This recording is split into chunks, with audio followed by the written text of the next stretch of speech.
ഹരേ കൃഷ്ണ, സർവം കൃഷ്ണാർപ്പണമസ്തു. രാധേ രാധേ ശ്യാം.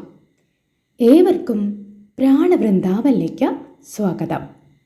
ചെറുപ്പുളശ്ശേരിയിൽ നിന്നും നിഷയുടെ കൃഷ്ണാനുഭവമാണ് നമ്മോട് പങ്കുവച്ചിരിക്കുന്നത് കേട്ടോ. ഭഗവാൻ ധന്വന്തരമൂർത്തിയായിട്ട് അവതരിച്ചിരിക്കുന്നു തൻ്റെ ഭക്തയ്ക്ക് വേണ്ടി. കോരിത്തരിപ്പിക്കുന്ന ആ കൃഷ്ണാനുഭവം നമുക്ക് കേട്ടു നോക്കാം. ഹരേ കൃഷ്ണ. ഈ അനുഭവം കേൾക്കാൻ സാധിച്ചത് തന്നെ വലിയ പുണ്യമാണ്. കേട്ടു നോക്കിയാലോ? കൃഷ്ണ, എൻ്റെ പേര് നിഷ, ഞാൻ ചെറുപ്പശ്ശേരിയിൽ നിന്നാണ്. ഭഗവാന്റെ അനുഭവങ്ങൾ ഒരുപാട് എൻ്റെ ജീവിതത്തിൽ ഉണ്ടായിട്ടുള്ള ഒരാളാണ് ഞാൻ. ഇപ്പോഴും ഉണ്ടായിക്കൊണ്ടിരിക്കുന്നുണ്ട്. അതിലേറ്റവും ഇതുവരെ ഉണ്ടായതിൽ ഏറ്റവും പ്രധാനപ്പെട്ടുള്ള ഒരു അനുഭവം എല്ലാ ഭക്തജനങ്ങളുമായിട്ട് പങ്കുവയ്ക്കാനാണ് ഞാനിപ്പോൾ ഇത് റെക്കോർഡ് ചെയ്യുന്നത്. പണ്ടോട്ടേ ഭഗവാന്റെ ഭക്ത തന്നെയാണ്. പക്ഷേ ഫുൾ സറണ്ടർ എന്നുള്ള രീതിയിലുള്ള ഒരു ഭക്ത ആയിട്ടുണ്ടായിരുന്നില്ല. അത് പിന്നെ പല അനുഭവങ്ങളിൽ നിന്നാണ്. അവിടെ സറണ്ടർ ചെയ്താൽ പിന്നെ നമ്മൾ ഒന്നുകൊണ്ടും വിഷമിക്കുകയോ ടെൻഷൻ അടിക്കുകയോ ഒന്നും വേണ്ട എന്നുള്ളത് ഭഗവാൻ തന്നെ നമുക്ക് മനസ്സിലാക്കി തന്നിട്ടുള്ള ഒരുപാട് സന്ദർഭങ്ങൾ എൻ്റെ ജീവിതത്തിലുണ്ടായി. 2019 എനിക്ക് എൻ്റെ 2 ഓവറിയിലും വലിയ 2 സിസ്റ്റ് ഡിറ്റക്റ്റ് ചെയ്തിട്ടുണ്ടായിരുന്നു. അപ്പോൾ ഡോക്ടേഴ്സിൻ്റെ അടുത്ത് പോയി ഒരുപാട് ബുദ്ധിമുട്ടുകൾ, ശാരീരികപരമായിട്ടുള്ള ബുദ്ധിമുട്ടുകൾ ഉണ്ടായപ്പോഴാണ് ഡോക്ടറെ അടുത്ത് പോയത്. അപ്പോൾ ഡോക്ടർമാർ നിർദ്ദേശിച്ചു, ഓപ്പറേഷൻ ചെയ്യാണ്ട് നിവർത്തിയില്ല, അത് ഓപ്പറേഷൻ ചെയ്ത് റിമൂവ് ചെയ്യാൻ തന്നെ വേണം, അല്ലെങ്കിൽ അത് ഭയങ്കര ബുദ്ധിമുട്ടാവും എന്ന് പറഞ്ഞു. നല്ല വലിയ തന്നെയായിരുന്നു 2 ഓവറിയിലും. അപ്പം ഞാൻ പിന്നെ എന്നാൽ ശരി ഓപ്പറേഷൻ ചെയ്യാം എന്നുള്ളതിൽ തന്നെ ഓപ്പറേഷൻ ചെയ്യാൻ പോയി. അങ്ങനെ ഓപ്പറേറ്റ് ചെയ്തു.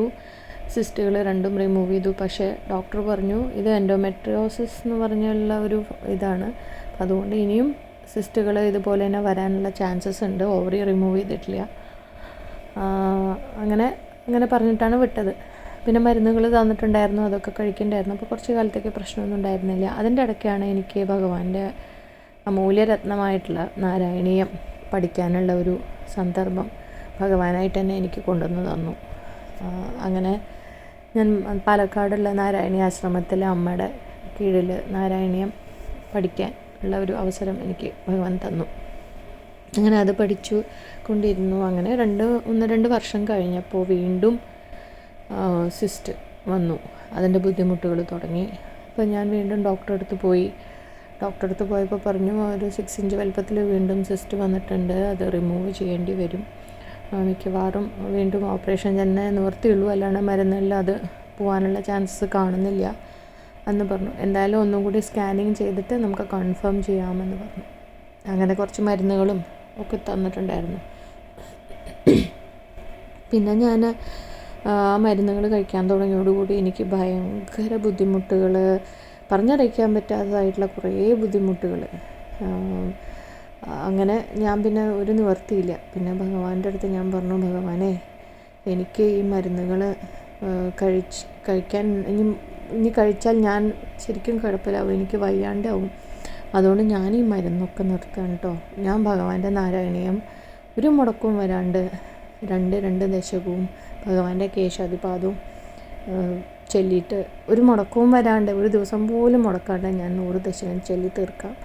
ആ ഒരു മരുന്ന് മാത്രം സേവിച്ചിട്ട് ഈ മരുന്നുകളെല്ലാം ഞാൻ നിർത്തുകയാണ് ഭഗവാനെ.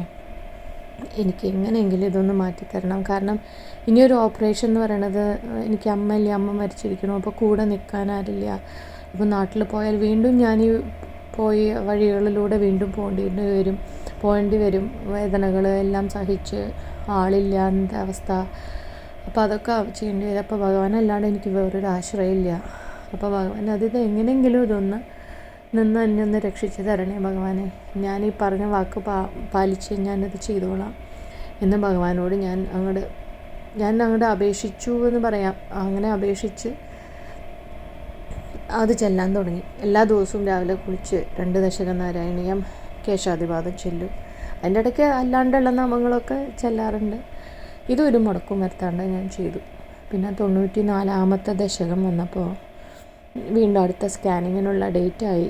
അങ്ങനെ ഞാൻ സ്കാനിങ്ങിന് പോയി സ്കാനിങ് ചെയ്തു. ഇവിടുത്തെ ഗവൺമെൻറ്, ഞാൻ ഖത്തറിലാണുള്ളത്, അപ്പോൾ ഗവൺമെൻറ്റിലാണ് പോയി സ്കാനിങ് ഒക്കെ ചെയ്തത്. റിപ്പോർട്ട് കിട്ടാൻ കുറച്ച് സമയമെടുക്കും. പിന്നെ 2 ദിവസം കഴിഞ്ഞപ്പോൾ റിപ്പോർട്ട് ഞാൻ പോയി CD വാങ്ങിച്ചു. അതിൻ്റെ പഴയ സ്കാനിങ്ങിൻ്റെ റിപ്പോർട്ടും പുതിയ റിപ്പോർട്ടും എല്ലാം CD വാങ്ങിച്ചിട്ട് ഞാൻ കാണുന്ന ഗൈനക്കോളജിസ്റ്റിൻ്റെ അടുത്ത് പോയി. അവിടെ പോയിട്ട് ഞാനിത് കാണിച്ചപ്പോൾ ഡോക്ടർ 2 CD ഇട്ടു. അത് കമ്പയർ ചെയ്യാൻ വേണ്ടിയിട്ട് 2 CD ഇട്ട് നോക്കിയിട്ട് ഡോക്ടർ ഇങ്ങനെ അങ്ങോട്ടും ഇങ്ങോട്ടും മാറി മാറി നോക്കിയിട്ട് അന്തം വിട്ടിങ്ങനെ ഇരിക്കുന്നു. എന്നിട്ട് എന്നോട് പറഞ്ഞു, നിഷ എന്താ സംഭവിച്ചിരിക്കണമെന്ന് എനിക്കറിയില്ല, എന്തോ ഒരു മിറക്കിള് തൻ്റെ ഇതിൽ സംഭവിച്ചിട്ടുണ്ട്. തൻ്റെ സിസ്റ്റ് ഇപ്പോൾ അവിടെ കാണാനില്ല, തീർത്തും പോയിരിക്കുന്നു. വേറൊരു പ്രശ്നങ്ങളും തൻ്റെ ഓവറിയൊക്കെ പഴയ സ്ഥാനത്തേക്ക് ഇങ്ങനെ ഇതായിട്ട് വന്നിരിക്കുന്നു. അല്ലാണ്ടുള്ള വേറൊരു പ്രശ്നങ്ങളും തൻ്റെ യൂട്രസിനോ ഒന്നും കാണുന്നില്ല, തൻ്റെ സിസ്റ്റും കാണാനില്ല. അതാണിപ്പോൾ ഞാൻ നോക്കണത്. ഞാൻ അവിടെ ഇരുന്നിട്ട് എൻ്റെ ആ ഒരു അവസ്ഥയിൽ ഞാൻ അവിടെ ഇരുന്ന് കരഞ്ഞു. എനിക്കെന്താ സംഭവിച്ചത്? എൻ്റെ അടുത്ത് ഭഗവാന്റെ ഇത്രയും വലിയ കാരുണ്യം ഭഗവാൻ എന്നിൽ തന്നൂലോ എന്നുള്ള ഒരു ഇതിൽ ഞാൻ അവിടെ ഇരുന്ന് ഡോക്ടറുടെ മുമ്പിലിരുന്ന് ഞാൻ കരഞ്ഞു. എന്നിട്ട് ഞാൻ ഡോക്ടറോട് പറഞ്ഞു, എന്താണ് എൻ്റെ ജീവിതത്തിൽ സംഭവിച്ചത്? ഡോക്ടർ പറഞ്ഞു, അതൊന്നും എനിക്കറിയില്ല, പക്ഷേ തൻ്റെ സിസ്റ്റ് ഇപ്പോൾ അവിടെ ഇല്ല. അന്ന് തൊട്ട് ഇന്ന് വരെയും എനിക്ക് ആ സിസ്റ്റിൻ്റെ പ്രശ്നങ്ങൾ എന്നെ ഇതുവരെ അലട്ടിയിട്ടില്ല. എനിക്ക് വേറെ ഒരു പ്രശ്നങ്ങളും ഭഗവാൻ തന്നിട്ടില്ല. ഇപ്പോഴും ഞാൻ ഫോളോ അപ്പ് സ്കാനിങ്ങും കാര്യങ്ങളൊക്കെ ചെയ്യുന്നുണ്ട്. പക്ഷേ അതുപോലൊരു കാരുണ്യം ഭഗവാൻ എൻ്റെ ജീവിതത്തിൽ ഇന്നും എന്നെ ആ ഒരു കൈകളിൽ ഇങ്ങനെ സംരക്ഷിച്ചു കൊണ്ടുപോകുന്നുണ്ട്. അതിന് ഞാൻ ഭഗവാനോട് എത്ര നന്ദി പറഞ്ഞാലും മതിയാവില്ല. അത് ഓരോ സന്ദർഭങ്ങളിലും ഭഗവാൻ എനിക്ക് ഓരോ അനുഭവങ്ങളിലൂടെ കാണിച്ചു തരുന്നുണ്ട്. ഒരുപാട് അനുഭവങ്ങളുണ്ട്. ഇനിയും സന്ദർഭം കിട്ടുകയാണെങ്കിൽ ഞാനതൊക്കെ ഷെയർ ചെയ്യാം. ഹരേ കൃഷ്ണ. ഹരേ കൃഷ്ണ.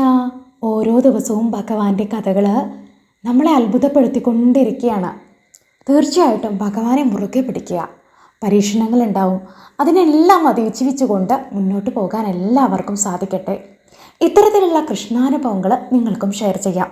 നമ്മുടെ വാട്സപ്പ് നമ്പറിലേക്ക് നിങ്ങളുടെ അനുഭവങ്ങൾ വോയിസ് മെസ്സേജ് അയക്കാം. നമുക്ക് മറ്റുള്ളവർക്കും കൂടി അത് കേൾക്കാം, പകർന്നു കൊടുക്കാം. കാരണം കൃഷ്ണാനുഭവങ്ങൾ കേൾക്കുമ്പോൾ നമ്മുടെ മനസ്സിലുള്ള വെളിച്ചം നിറയുകയാണ് ചെയ്യുന്നത്. കുറച്ചുകൂടി ഭക്തി വർദ്ധിപ്പിക്കുകയാണ്.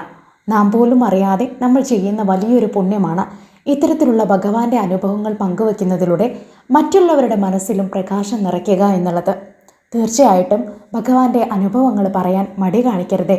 ഇത്തരം കൃഷ്ണാനുഭവങ്ങൾ തീർച്ചയായിട്ടും നമ്മൾ ഷെയർ ചെയ്യണം. കാരണം ഭഗവാനോട് കാണിക്കുന്ന നന്ദി സൂചകമാണ് നമ്മൾ ഇത്തരം അനുഭവങ്ങൾ പങ്കുവയ്ക്കാൻ കാണിക്കുന്ന മനസ്ഥിതി എന്ന് പറയുന്നത്. ഹരേ കൃഷ്ണ. സർവം കൃഷ്ണാർപ്പണമസ്തു. രാധേ രാധേ ശ്യാം. എൻ്റെ ചാനൽ ഇഷ്ടപ്പെട്ടെങ്കിൽ ഒന്ന് സബ്സ്ക്രൈബ് ചെയ്യണേ, സപ്പോർട്ട് ചെയ്യണേ. നിങ്ങളുടെ വിലപ്പെട്ട കമൻറ്റുകൾ താഴെ രേഖപ്പെടുത്തണേ. നിങ്ങളുടെ സപ്പോർട്ടും സബ്സ്ക്രിപ്ഷനും കമൻറ്റുകളും ഒക്കെയാണ് എൻ്റെ മുന്നോട്ടുള്ള യാത്രയ്ക്ക് കരുത്തേക്കുന്നത്. Thank you.